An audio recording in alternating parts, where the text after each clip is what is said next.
Why won't you answer me? The father's voice shook with both anger and despair as his son stared silently back at him, unblinking, unhearing. Doctors had said the boy was deaf. Teachers had given up. Even the father's patience was fading. But then, a new nanny entered their home, and within days, she uncovered the truth that no one else had seen. The old house echoed with silence. Not the peaceful kind, but the heavy kind that presses against the chest. In that silence lived Daniel, a widowed father, and his 8-year-old son, Liam. To the world, Liam was deaf. He did not speak.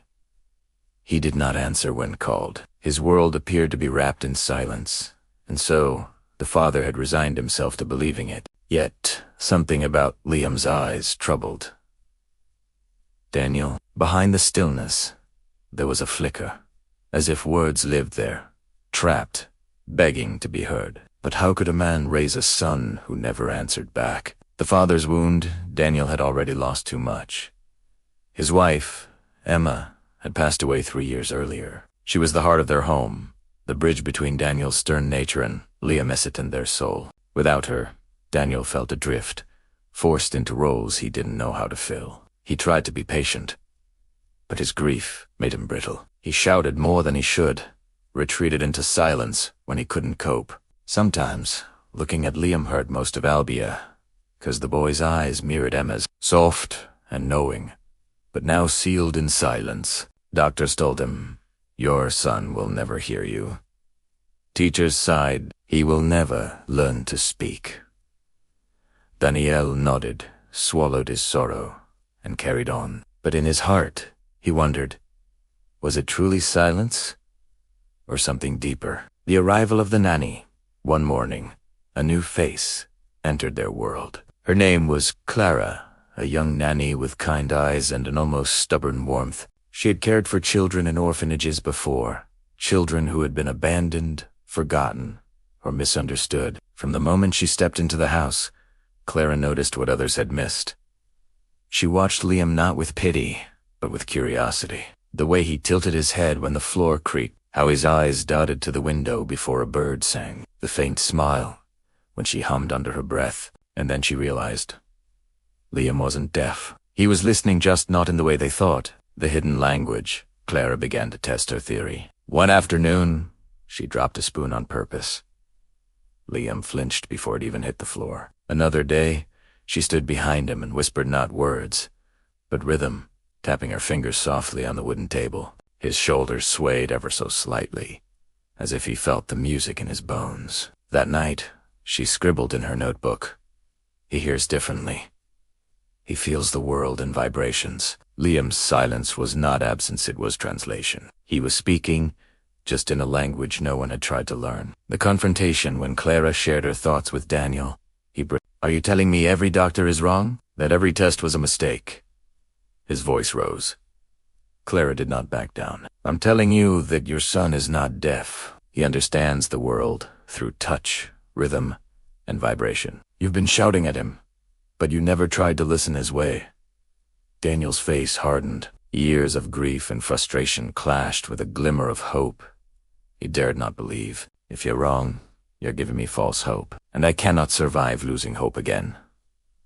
But Clara was certain. "Then give me 10 minutes with him. Watch closely. If I'm wrong, I'll leave." The breakthrough the next morning.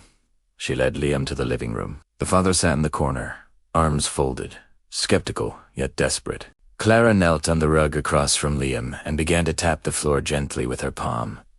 1, 2, pause.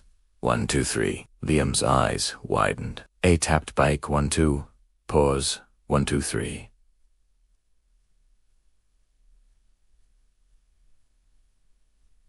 Clara smiled and repeated the rhythm. He copied again, faster this time, his small hands trembling with excitement. Then Clara spoke softly, aligning each word with her taps.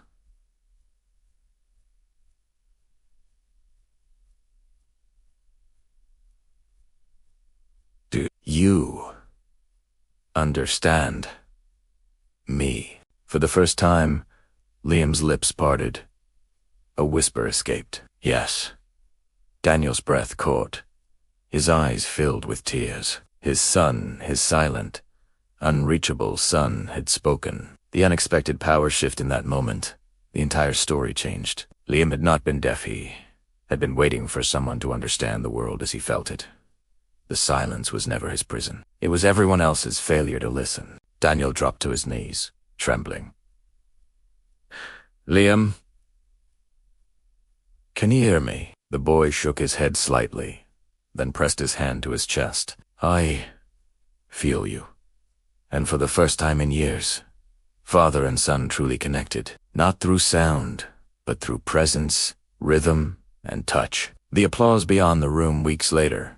Clara shared Liam's breakthrough at a community center. Teachers, parents, and specialists gathered. She demonstrated how rhythm and vibration could become bridges for children dismissed as unreachable. When she finished, the room was silent, then erupted in applause. Not for Clara alone, but for the unseen children like Liam, waiting to be understood. Silence is not the absence of a voice. Sometimes it is a language waiting for someone to listen. Resolution, Daniel's home, slowly filled with new life. Music became their bridge, tapping rhythms on tables, humming songs through vibrations, dancing barefoot on wooden floors. Liam began to speak, not perfectly, but with growing confidence. And every word was a victory. Rosa, the cleaning lady, once solved a crisis with simple truth. Clara, the nanny, solved a deeper one with patience and listening. Heroes are not always those with titles. Sometimes they are the ones who dare to see what others overlook. This story is about more than a boy or his father. It is about the countless voices dismissed as silence, the people misunderstood because no one learned their language. True listening is not done with ears, it is done with the heart. If this story touched you, share it with someone who has ever felt unseen. Comment below. Do you believe silence can be a language? And remember, every story here reveals the hidden strength in ordinary lives. Subscribe for more, because the next story may show you the courage already living within you.